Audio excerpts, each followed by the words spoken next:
영조의 러브 스토리, 사랑 이야기를 한번 천천히 풀어볼 텐데요.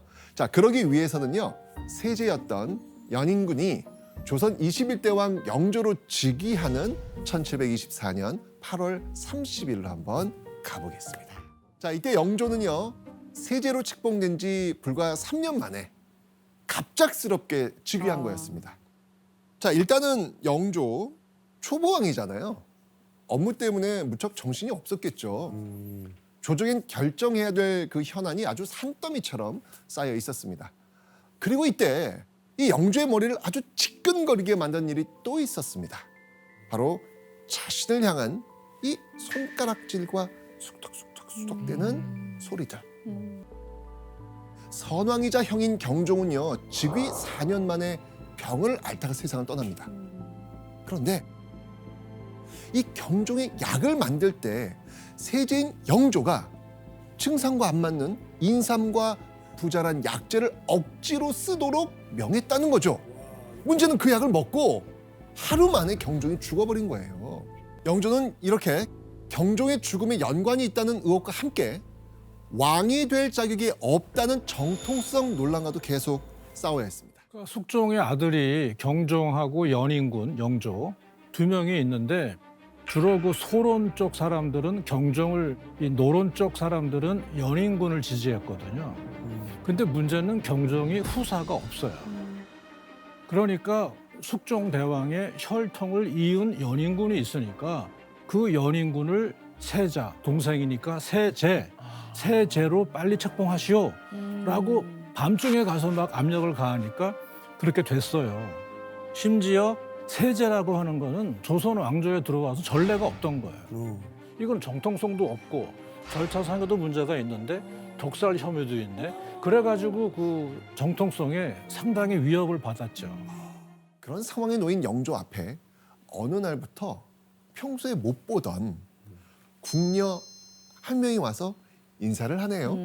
그 궁녀는요, 조용히 영조 옆에서 영조를 돕습니다. 자, 이 여인의 정체가 누구냐? 바로 영조 즉위 초 이 대전에 새롭게 나타난 궁녀 이씨였습니다. 이때 궁녀 이씨의 나이는요, 29, 6살 때 입궁한 이씨는요, 궁중 생활만 23년 차인 진짜 베테랑 중에 베테랑 궁녀였습니다. 당시 영조의 나이는 31살이었으니까 2살 차이 또래였던 거죠. 그런데요, 궁녀 이씨를 처음 본 영조는요, 살짝 당황을 합니다. 그 왕이나 왕비가 지내는 곳은 지밀이라고 해요. 지밀. 그래서 굉장히 궁에서 가장 지엄하고 아주 중요한 곳입니다. 그래서 지밀의 궁녀들은 쉽게 사람이 바뀌는 일이 없었을 거예요. 예. 근데 갑자기 거기다가 29살인 그렇지. 궁녀가 갑자기 대전에 들어오면 이게 무슨 일이지? 왜 들어왔을까? 그리고 의문을 품지 않을까? 왜 갑자기 사람이 바뀌었을까라고 네. 생각하면서 뭔가 의문을 그렇죠. 갖겠네. 반갑기보다 약간 의구심이 들지 않을까. 예. 네. 자, 궁녀 이씨는 그럼 어떻게 영조 곁에 올 수 있었을까? 바로 왕실 큰 어른인 대비 인원 왕후의 추천 때문이었습니다. 내가 내 명부에 법도를 세웠소. 자, 인원 왕후가 누구냐? 바로 숙종의 세 번째 왕비입니다. 영조의 법적 어머니죠. 그런 인원 왕후가 궁녀 이씨에게 영조 곁에서 일해라라고 명을 내린 거예요. 자, 궁녀 이씨는 대체 어떤 인물이기에 이렇게 왕을 모시는 큰 기회를 얻게 되었을까? 숙종이 재위한 지 27년 되던 해였습니다. 당시 이 씨는요, 궁에 갓 들어온 왕비 인원 왕후의 처소에 배치가 되어서 일을 배우고 있었습니다. 그런데요, 이때 이 씨의 그 행동거지가 예사롭지가 않았다 그래요. 당시 인원 왕후의 남편 숙종은요, 일 도와주고 있는 이 씨에 대해서 이렇게까지 말했다고 해요. 높은 벼슬하는 집안의 여자들도 이러한 나이에는 오히려 어린아이의 습관을 면하기 어렵거늘 여왕의 여자가 조숙하기가 이와 같을 수 있는가? 이게 궁녀가 왕에게 칭찬받는다? 야, 이거 대단한 일이거든요. 교수님 이렇게 좀 대단한 궁녀면 저라면 곁에 두고 싶을 것 같거든요. 근데 인원왕후하고 영조가 정치적으로 한 배를 탄 관계예요. 그러니까 특히 세제 책봉 때문에 온 조정이 시끄러울 때 인원왕후가 결과적으로는 그 모든 과정에서 연인군의 최고 정치적 후원자 역할을 합니다. 그러니까 인원왕후는 초보 왕을 좀 도와주기 위해서 가장 자기가 신뢰할 수 있는 베테랑 궁녀를 대전으로 배치한 것이고, 또 아무리 한 배를 탔다고 해도 정치적 관계는 언제라도 바뀔 수가 있거든요. 그러니까 자기 수족과도 같은 이 씨를 왕 옆에 딱 그 심어놓고 대전과 자기 사이에 어떤 정보의 소통 징검다리로 삼으려고 했던 의도도 있었을 것 같아요. 그게 맞지. 그렇게 대전에 온 궁녀 이 씨는요, 영조를 지극정성으로 모십니다. 특히나 지밀궁녀는 그 왕이 일어나서 업무하고 밥 먹고 뭐 잠들 때까지 옆에서 계속, 우리가 사극 보면 옆에 계속 있잖아요. 또 어릴 때부터 왕에게 그렇게 칭찬받을 정도로 일을 잘했으면 영조에게 아주 큰 도움이 되고 영조가 일을 잘 처리할 수 있도록 똑부러지게 도왔을 것 같아요. 예. 그렇게 영조도 초보 왕의 시기를 지나 왕으로서의 일상에 익숙해지고 있었죠. 그러던 어느 날 영조가요, 불쑥 이런 말을 꺼냅니다. 왕가의 일은 대를 이을 왕자를 많게 한 것보다 큰 일이 없다. 영조는요, 왕으로서 대를 이을 왕자를 많이 낳는 게 중요하다라고 지금 얘기를 하고 있습니다. 그러면 사실 양반집 규수를 간택해 후궁으로 뽑는 게 일단 원칙이거든요. 네. 그렇죠. 그런데요, 사대부의 여자로서 잘 알지 못하는 사람을 선발하기보다는 차라리 궁중에 후덕한 사람을 취하는 편이 낫다. 그런데 영조는 그런 낯선 사대부의 여식을 드리는 것보다는 그냥 궁중에 덕스러운 사람을 취하는 게 낫다라고 이야기를 한 거죠. 지금 영조가 지금 여기서 말하는 궁중에 후덕한 사람 누구겠습니까? 궁녀 이 씨였습니다.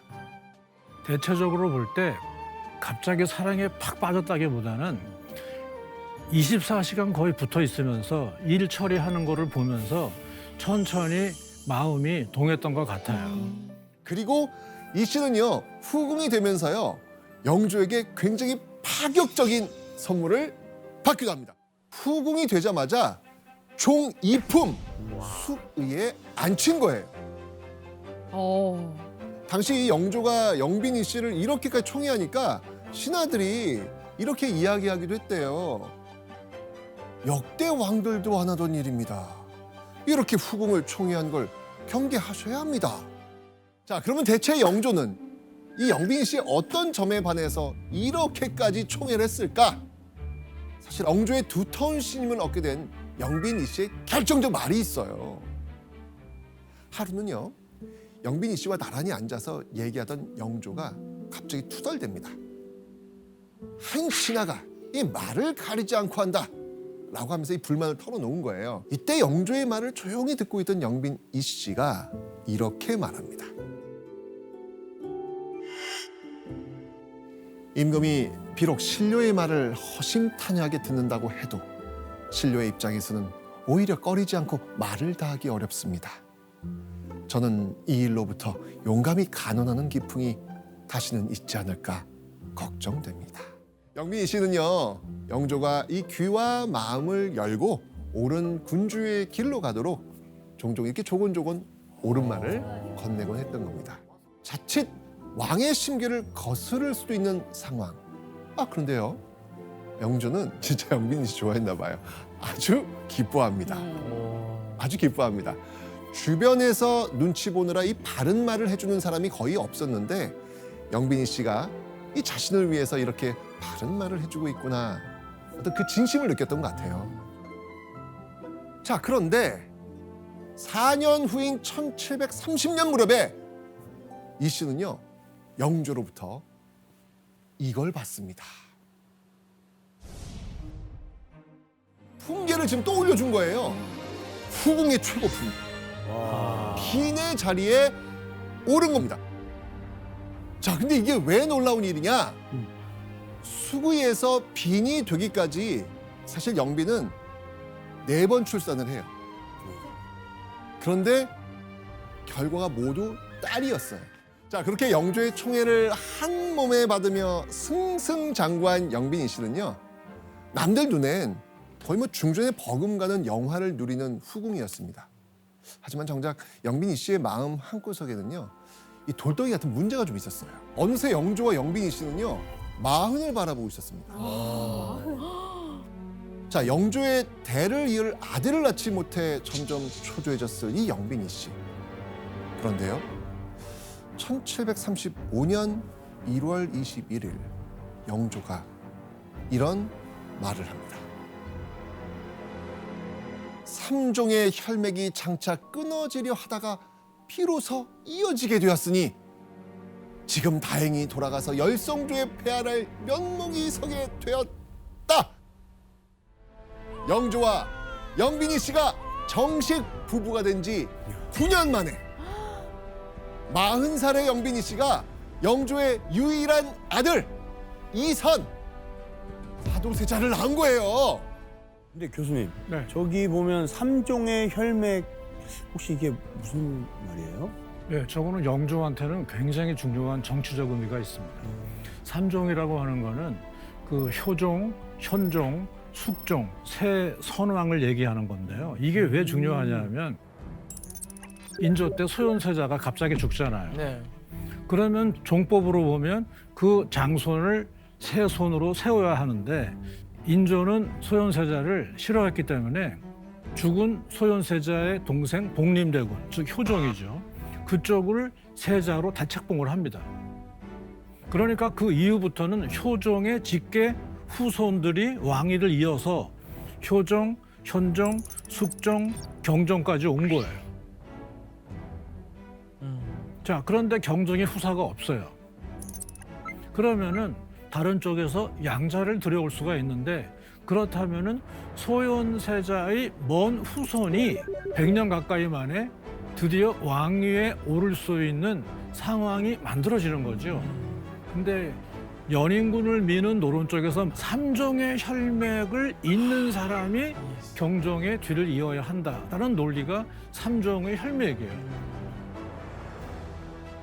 영조의 정당성을 지지해주는 결정적인 명분인데 그게 지금 끊어질 위기에 있다가 드디어 아들이 태어났다. 그러니까 삼종의 혈맥이 끊어지지 않게 되었고 이제 내가 모든 선왕들, 열성조에 대해서 내가 면목을 갖출 수 있게 되었다.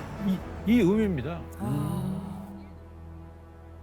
동시에 40의 나이에 정말 이거 목숨 걸고 낳은 아이거든요. 감격스럽고 기쁘고 정말 이 아들을 위해서는 뭐든지 해주고 싶었을 겁니다. 그런데요, 이때 영빈이 씨는요, 그렇게 그 귀한 아들을 곁에 두고 키울 수가 없었습니다. 왜요?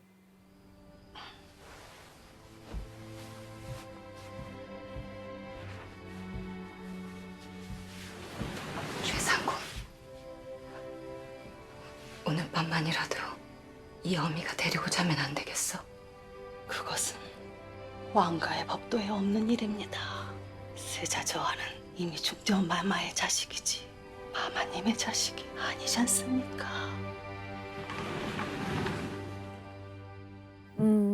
원칙적으로 후궁이 낳은 아들은 모친이 자기가 아니에요. 후궁은 그냥 생모 혹은 사친이라고 불리면서 대접을 잘 못 받았고 맞아. 그래서 그 중전이 얼마만큼 사랑으로 키워주냐 안 키워주냐에 따라서 그 관계가 또 달라지잖아요. 중전 아들이 되는 순간 영빈이 씨는 친엄마이긴 한데 사실 엄마로서 그 어떤 권리도 내세울 수가 없어요. 엄연히 따지면 군신 관계로 그 지위가 다르기 때문에 이거 자주 만나게 해서는 안 된다고 이야기했던 것이죠. 그래서 영빈은요, 아들을 제대로 안아주거나 놀지도 못하고 깍듯하게 인사하고 물러나야 했던 겁니다. 자, 이런 상황 속에서 이 영빈이 씨 이렇게 말했다고 합니다. 어찌 함부로 내 아들이라 생각하겠는가?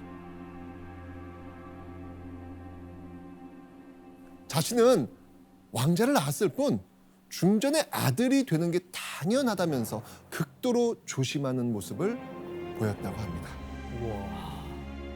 속상할지언정 겉으론 절대 티를 내지 않았던 겁니다. 그렇게 영빈 이 씨가 낳은 사도세자는요, 영조와 왕실의 정말 보물 같은 존재가 됩니다. 그런데요, 몇 달 후 영조가 또 놀라운 일을 합니다. 불과 100일이 된 사도세자를 이곳으로 보냈던 겁니다.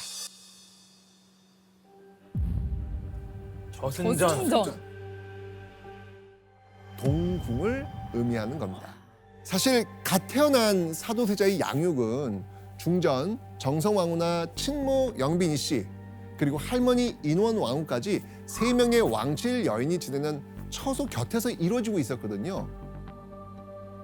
그런데 대뜸 100일 만에 세 여인의 그 거처와 한참 떨어진 이 저승전으로 떼놓은 거예요. 왜요? 그게 이제 그 사도세자가 태어날 무렵에 영조가 영빈이 씨한테 와서 이런 말을 했다고 해요. 칭호를 정하는 이 초기에 마땅히 그 규모를 크게 하여 일시의 보고 듣는 것을 존엄하게 해야 할 것이다. 삼정의 혈맥 때문에 아들한테 거의 집착한 영조는 100일밖에 안 된 거의 피덩이라면 피덩이인 아이가 정말 갓난 아이로 보이는 게 아니라 이미 세자로 보이는 것 같아요. 그러니까 여인네들 품에서 끌고 와가지고 동궁전 속에다 집어넣고 거기서부터 교육을 시작하는 것이죠. 자, 그러면 저승전에서 자라게 된 사도세자 잘 자랐을까요? 그래, 무엇이 사치고 무엇이 사치가 아니더냐. 비단 이것은 사치고 무명 이것은 사치가 아니옵니다. 어린 사도세자는요, 어쨌건 이때 그 영조의 큰 기대에 완벽하게 부응하는 아들이었습니다. 영조의 눈에 그렇게 보인 거겠죠. 영조는 그런 사도세자를요, 2살 때 세자로 전격 책봉을 합니다. 2살 책봉. 이것 역시 조선 역사상 가장 빠른 세자 책봉 기록이었습니다. 그런데 어느 날부터 이 영빈이 씨가 아들이 있는 그 저승전으로 향하던 발길을 서서히 끊습니다. 내인들은 선희궁께서 미천한 신분일 때 일만 생각하여 업신여기며 말도 공순하지 않고 때로는 헐뜯고 다녔다. 저승전 상궁들 중에서 한때 같은 신분이었던 때만 생각을 하면서 바로 이 영빈 이 씨에게 오만하고 불손하게 행동하고 헐뜯고 다닌다라는 것이죠. 자, 그런데요, 당시 영빈 이 씨에게는요, 자신을 향한 비난보다 더 걱정되는 일이 있었습니다. 바로 그 궁녀들이 아들 사도세자를 괴롭힐 수도 있는 인물이었다라는 사실 때문이었습니다. 진짜요? 자, 과연 이들은 누구일까요? 여관과 시인들은 모두 전에 경묘를 섬기다가 갑진년과 경술년에 내보냈던 사람들로 충당하였다. 자, 당시 영조가 저승전에서 세자를 돌볼 궁녀와 환관들을 싹 다 새로 뽑습니다. 경무? 경묘는 경종입니다. 자, 여러분 느낌이 좀 오시죠? 네네. 그러니까 그들이 과거 경종을 모셨던 궁녀와 환관들이었던 거예요. 근데 여러분들, 이 영조를 평생 괴롭혔던 소문이 뭐라 그랬죠? 경종대왕을 독살한 당신이 어찌 왕이란 말이오. 아직도 독살 타령이냐. 그건 내가 왕으로 등극할 때 이미 근거가 없는 얘기라고 판명이 되지 않았느냐. 이건 다 이제 우리가 추정하는 건데요. 2가지로 할 수가 있어요. 하나는 일반적인 설명인데, 상궁을 포함한 궁녀들은 지금으로 말하면 최고의 전문직입니다. 워낙 전문직이기 때문에 직책을 갖고 있지 않은 유휴 인력풀이 많은 게 아니에요. 그러다 보니까 새로 이제 동궁전을 만들어서 궁녀를 배치해야 하죠. 그럴 때 리더 역할을 해야 될 사람들은 경력자를 뽑거든요. 그러면 경력을 뽑을 때 지금도 그렇지만 가장 최근에 궁을 나간 사람들이 누구냐. 그러니까 그 사람들의 핵심 멤버들이 이제 새로운 동궁전에 들어가게 되는 건데 이게 일반적인 설명이죠. 자, 일반적으로 보면 당연히 깨름직하죠. 그런데 만약에 영조가 역으로 그 바로 경종과 경종 왕비를 모시던 상궁들에게 세자를 맡겼네. 그러면은 뭐냐 하면은 이거 정말 그거는 소문에 불과한 거 아니야? 정말 독살했다면 차마 그럴 수가 없겠지. 이런 정치적인 설명도 충분히 가능하다는 거죠. 자, 이런 상황에서 경종을 모시던 이 궁녀들의 원망이 이거 완전히 풀리진 않았던 듯합니다. 그들은요, 자신들의 상전인 영빈 이씨와 사도세자의 만남을 방해하기까지 합니다. 그 결과 이 영빈이 저승전에 갈 수 있는 상황이 점점 줄어들 수밖에 없는 거예요. 그러면서 발길을 끊었던 겁니다. 무엇보다도 괜히 자신을 미워하는 마음 때문에 이게 이제 이전돼가지고 사도세자 아들을 괴롭힐 수도 있잖아요. 그게 좀 불안했던 거예요.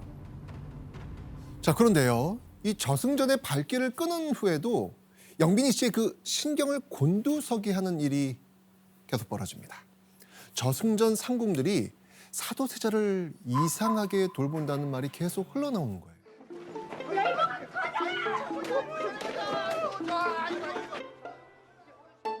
어린 내인들을 약속이나 한 듯 문 뒤에 세웠다가 그 아이들을 시켜 군기 만든 것을 가지고 무예 소리를 하며 경모궁과 놀게 하였다.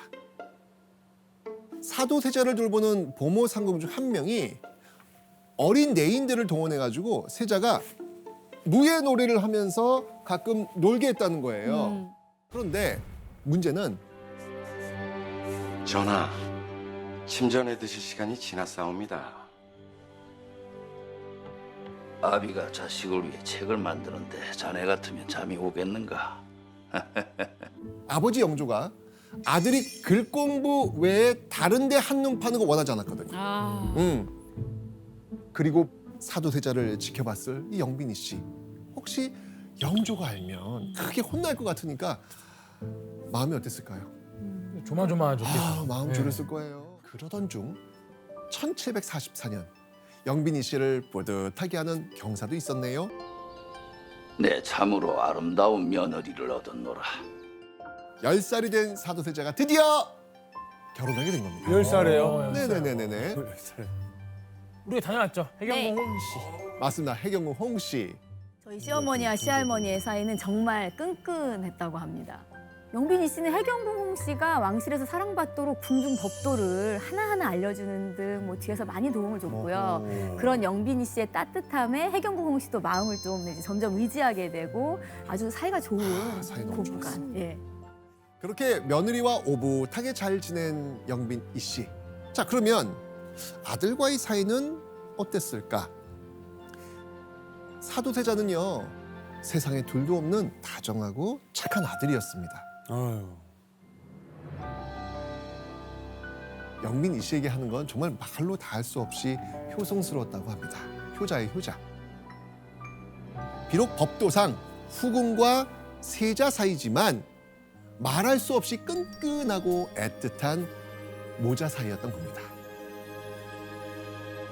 그런데 이렇게 영빈 이 씨와 아들 사도세자의 사이는 애틋했던 반면 영조와 사도세자의 사이는 조금씩 틈이 벌어지고 있었습니다.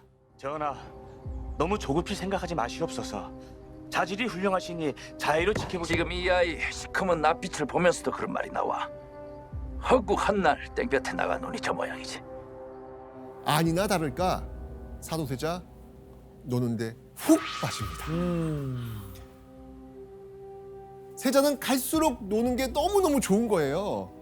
그렇게 좋아하면서도 막상 아버지에게 들켜서 혼나지 않을까. 이 눈치를 보고 움츠러들곤 합니다. 아버지 무섭잖아요. 너 1년에 공부하고 싶은 생각이 몇 번이나 드니? 한두 번 듭니다. 너 네가 나라를 망치려고 작정을 하지 않고서야 어찌 이럴 수 있단 말이냐? 아니, 이 책은 애비가 밤잠을 설쳐가며 너를 위해 직접 만든 책이 아니더냐? 이조차 외우지 못한다면 장차 네가 무슨 공부인들 제대로 할 수 있겠느냐? 그런 아들을 보고 영조는 답답해서 한숨을 푹 내쉬었습니다. 자, 그렇게 조금씩 금이 가고 있었던 영조와 사도세자 사이. 그런데 둘 사이에 결정적인 불화가 터지고 맙니다.